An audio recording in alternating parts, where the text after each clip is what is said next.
इनकी दलाली से मेरा पेट भरने वाला नहीं है, तो ये अपनी औकात में रह के अपनी बात करें, पर इनकी औकात, इनकी सोच जो है ना, वो दलाली तक ही सीमित है, क्योंकि ये लोग जानते हैं सिर्फ अपनी दलाली का विकास, इन्हें वो नजर आता है कि नहीं है। तो इन्होंने 10 साल दलाली करी, पहले भी लोगों ने दलाली करी यहाँ पे।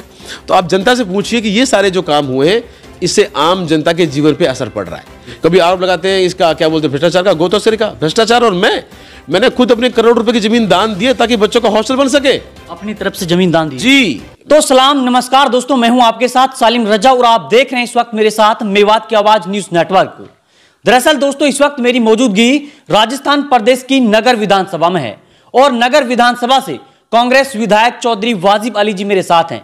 इस खास पेशकश में वाजिब अली जी से बातचीत करेंगे, आखिरकार नगर विधानसभा में धरातल पर कितना विकास वो कर पाए हैं। उनको 4 साल इस कार्यकाल में हो चुके हैं। आइए सीधी बातचीत करते हैं। नगर विधानसभा से कांग्रेस विधायक वाजिब अली जी मेरे साथ हैं। सर, बहुत बहुत स्वागत है आपका। बहुत बहुत शुक्रिया सलीम जी, और मेवात की आवाज़ के सुनने वालों को भी बहुत बहुत सलाम जी। सर, 4 साल का वक्त आपका हो चुका है। इस 4 साल के वक्त में क्या तब्दीली नगर विधानसभा में हो पाई है? जी देखिए, ये जो मैंने बातें बताई हैं, आप कभी कोई हमारा विपक्ष का साथी आपसे मिले तो आप पूछिएगा कि क्या यहाँ तहसील नहीं बनी, क्या तहसीलदार नहीं बैठा यहाँ पे, क्या जो तहसील के कामों के लोगों को 25-30 किलोमीटर जाना पड़ता था, क्या वो दूरी कम नहीं हुई? बिजली का सिर्फ एक स्टोर था, एक यूनियन ऑफिस था। स्टोर जो होता है जिसे सामान मिलता है, चाहे वो खंबे हो, चाहे वो ट्रांसफार्मर हो, तो पूरी विधानसभा में सिर्फ एक स्टोर था, एक यूनियन ऑफिस था। आज 2 हो गए तो लोड डिवाइड हो गया, वहां पे लोगों को राहत मिल रही है, यहाँ पे लोगों को राहत मिल रही है। तो क्या ये काम विकास में नहीं आता?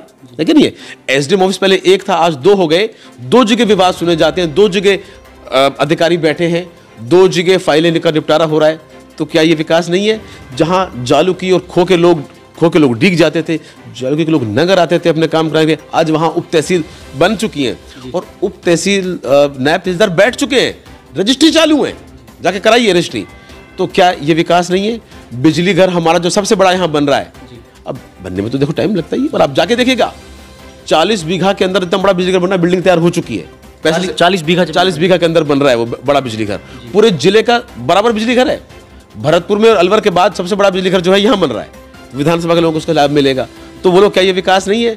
कॉलेज में जो बच्चे पढ़ रहे हैं, 2 कॉलेज और बने इनमें, ये बच्चे पहले कहाँ जाते पढ़ने के लिए? क्या ये विकास नहीं है? जो करीब 25 से 30 स्कूल अपग्रेड हुए और सभी गांवों में हुए, ऐसा कोई ना कहे कि विवेक गांव हुए, सभी चारों तरफ हुए। लिस्ट गिना दूंगा आपको, कोई पूछेगा तो क्या ये विकास नहीं है? रास्ते, बड़े बड़े रास्ते जहां पहले हालत थी, क्या ये विकास नहीं है? इतना बड़ा एक्सप्रेसवे दिल्ली से मुंबई, इस पे 650 बीघा के अंदर रिको इंडस्ट्रियल एरिया जो है कि प्रपोज्ड है, और इस पे कट मंजूर हो चुका है, जमीन अधिग्रहण हो गई है। तो क्या ये विकास नहीं है? क्योंकि ये लोग जानते हैं सिर्फ अपनी दलाली का विकास, इन्हें वो नजर आता है कि नहीं है। तो इन्होंने 10 साल दलाली करी, पहले भी लोगों ने दलाली करी यहाँ पे। तो आप जनता से पूछिए कि ये सारे जो काम हुए हैं, इससे आम जनता के जीवन पे असर पड़ रहा है, लेकिन इनके पास कहने को तो कुछ है नहीं।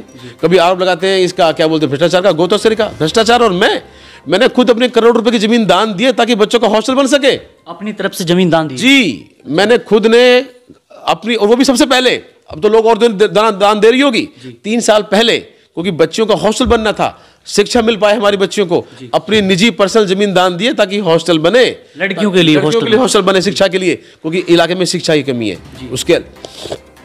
तो ये लोग मुझसे कहते हैं कि मैं भ्रष्टाचार कर सकता हूं, जिनकी जिंदगी गई। मैं रोल्स रॉयस और फरारी में चलता हूं ऑस्ट्रेलिया के अंदर, इनकी क्या औकात है?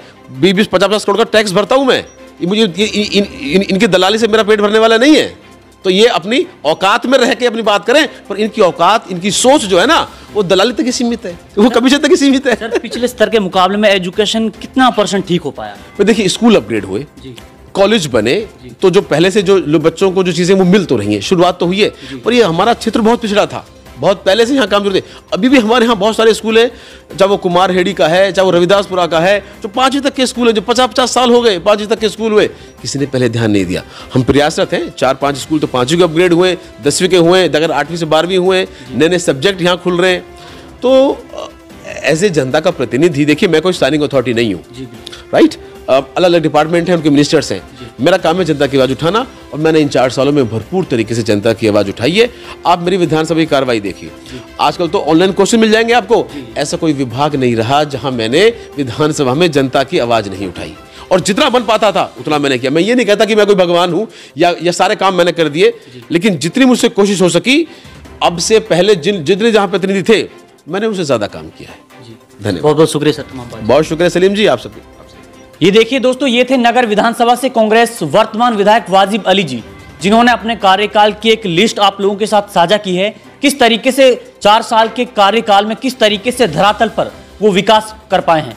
खैर दोस्तों, ये देखना होगा किस तरीके से आने वाले चुनाव में वाजिब अली को यहाँ की जनता प्रेम देती है, प्यार देती है और यहाँ से विनर करती है। ये वक्त तय करेगा। इस वक्त के लिए आप बने रहें सिर्फ और सिर्फ मेवात की आवाज न्यूज नेटवर्क के साथ, क्योंकि हम यहाँ पर कभी भी खबरों का सिलसिला नहीं थमने देते हैं।